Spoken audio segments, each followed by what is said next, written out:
আসসালামু আলাইকুম। আজকে মূলত আমি আপনাদের সামনে উপস্থিত করতে এসেছি এমন একটা বিষয়, যে বিষয়টা আসলে হচ্ছে যে আমরা আসলে যমজ ভিডিও কিভাবে বানাবো। এই যমজ ভিডিও বানানোর ক্ষেত্রে যে কী কৌশল বা কী ধরনের পদ্ধতি আমাদেরকে অবলম্বন করতে হবে, মূলত আমি সেই বিষয় নিয়ে আজকে আলোচনা করার জন্য আপনাদের সামনে এসেছি।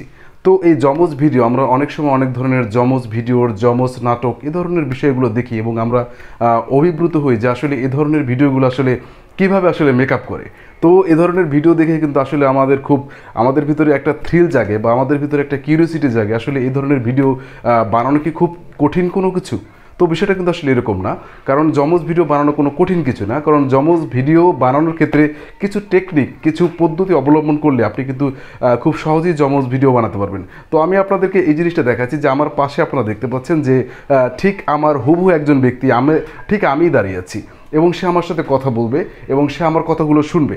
তো এ ধরনের ভিডিও কিন্তু আমরা যদি ইচ্ছে করি তো সেক্ষেত্রে কিন্তু আমরা বানাতে পারি, আর সেক্ষেত্রে কিন্তু আসলে আমাদের কোনো জটিলতা বা কোনো ধরনের কমপ্লেক্সিটি আমাদের ভিতরে আসে না। তো আমি দেখতে পাচ্ছেন যে আমার পাশে যে মুরাদ সাহেব দাঁড়িয়ে আছেন, তিনি আমার সাথে কথা বলেছেন এবং আমি তাকে এই বিষয়টাও বলেছি যে আপনি আসলে আমার কথাগুলো খুব ডিপলিভাবে, খুব মনোযোগ দিয়ে কিন্তু বিষয়টা শুনবেন। তো অবশ্যই আপনি এই বিষয়টা শোনার জন্য আপনার এই মনস্থির বা আপনার এই মনোবৃত্তিটা আপনার ভিতরে থাকাটা জরুরি।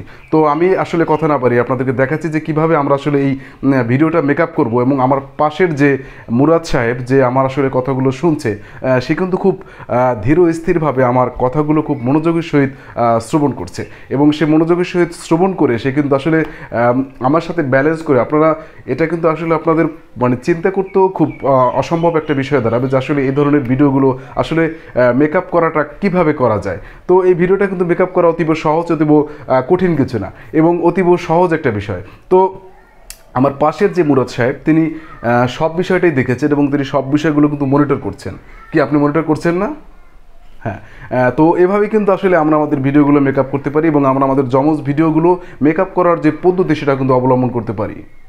এখন আমি এই যমজ ভিডিওটা আসলে মূলত কীভাবে বানালাম আপনাদেরকে আমি দেখানোর জন্য আমি এসেছি আমার স্ক্রিনে। তো আমি আমার স্ক্রিনে চলে আসার পর আপনারা দেখতে পাচ্ছেন আমি উইন্ডোজ ফিল্মোরা 12 এই অ্যাপসটার মাধ্যমে আমি মূলত এই যমজ ভিডিওটা বানালাম। তো এখন আমি আমার অ্যাপসটা খুলতেছি। আপনারা দেখতে পাচ্ছেন যে আমি আমার অ্যাপস ওপেন করলাম। তো ওপেন করার পর আমি এখান থেকে যে কোন ভিডিও আমি সিলেক্ট করব, তো সেই ভিডিওটা আমি সিলেক্ট করে নিচ্ছি। যেমন এই ভিডিওটা আমি সিলেক্ট করব। তো সিলেক্ট করার পর আমি এই ভিডিওটা এখানে বসিয়ে দিচ্ছি। বসিয়ে দেওয়ার পর এই যে ভিডিওটা, এই ভিডিওটাকে আমি মাস্ক করব, মানে এটাকে আমি সাইজ করে নিব। তো এখন আপনারা দেখতে পাচ্ছেন আমি এটাকে সাইজ করে নিচ্ছি। তো এটাকে সাইজ করে নেওয়ার সময় আপনারা দেখতে পাচ্ছেন আমি এটাকে টোটালি সাইজ করছি এবং একটু মানে যতটুকু গ্রিন স্ক্রিন আছে সেই গ্রিন স্ক্রিনের অংশটুকু আমি মোটামুটি এখান থেকে সিলেক্ট করে নিচ্ছি। তো সিলেক্ট করে নেওয়ার পর আমি এখান থেকে সেই বাজে কাস্টমের উপর ক্লিক করছি, তারপর ওকে করলাম। তো ওকে করার পর এখান থেকে এআই টুলসে ক্লিক করলাম, তারপর এআই পোর্ট্রেটের উপর ক্লিক করার পর এখান থেকে দেখতে পাচ্ছেন যে আমার যে ছবির ব্যাকগ্রাউন্ড সেটা এখান থেকে সরে গেছে। এখন আমি যেহেতু পাশে আর একটা ছবি বসাবো, তো ছবি বসানোর জন্য আমি এই ছবিটাকে পাশে নিব। আপনারা দেখতে পাচ্ছেন আমি ছবিটাকে পাশে নিব। তো আমি আমার ছবিটাকে জাস্ট সাইড করলাম। সাইড করার পর এখন আমি দ্বিতীয় ভিডিও এখান থেকে সিলেক্ট করছি। তো এই দ্বিতীয় ভিডিও এখান থেকে সিলেক্ট করার পর এই যে আমার ভিডিওটা এখানে জাস্ট বসিয়ে দিচ্ছি। তো বসিয়ে দেওয়ার পর এখান থেকে আমি মাস্ক সিলেক্ট করে নিলাম। তো মাস্ক সিলেক্ট করে আমি জাস্ট আমার ভিডিওর যে অংশটুকু সেই অংশটুকু আমি এখান থেকে মার্ক করে নিচ্ছি। তো আপনারা দেখতে পাচ্ছেন আমি মার্ক করে নিচ্ছি। তো যতটুকু আপনার গ্রিন স্ক্রিনের অংশটুকু আমি এখান থেকে সিলেক্ট করে নিচ্ছি।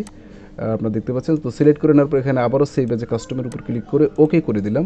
ওকে করে দেওয়ার পর আমি এআই টুলসে চলে গেলাম। এআই টুলসে চলে গেলে এআই পোর্ট্রেটের উপর ক্লিক করলাম। ক্লিক করার পর দেখতে পাচ্ছেন যে আমার ছবিটা এখান থেকে হয়ে গেল। তো এখন হয়ে যাওয়ার পরে এখন এই ছবিটাকে আমাকে মুভ করাতে হবে, কারণ ছবিটা একটার উপর আরেকটা উঠে গেছে। তো এই ক্ষেত্রে আমি এখান থেকে আমার ছবিটাকে একটু নাড়াবো, মানে ছবিটা একটু পাশাপাশি করবো এবং দেখবো যে ছবিটার উচ্চতার লেন্থ ঠিক আছে কিনা। তো আমি এই যে লেন্থটা করলাম। তো করার পরে এই যে আমার ছবির টোটাল লেন্থ আপনারা দেখতে পাচ্ছেন, ছবিটা আমি চালাচ্ছি। দেখতে পাচ্ছেন এই যে আমার ছবিটা। তো এখন ছবিটা যাওয়ার পরে এই যে ছবির কাজটা শেষ। তো এখন আমি এখান থেকে আমার ইফেক্ট বা অন্যান্য যে এডিটগুলো আছে সেই এডিটগুলো এভাবে বসেই কিন্তু আমি আমার ছবির যে আপনার যে যাকে বলা হয় যে যমজ ছবি সেটা কিন্তু আমরা এভাবে বানাতে পারি। তো সবাই ভালো থাকবেন। আসসালামু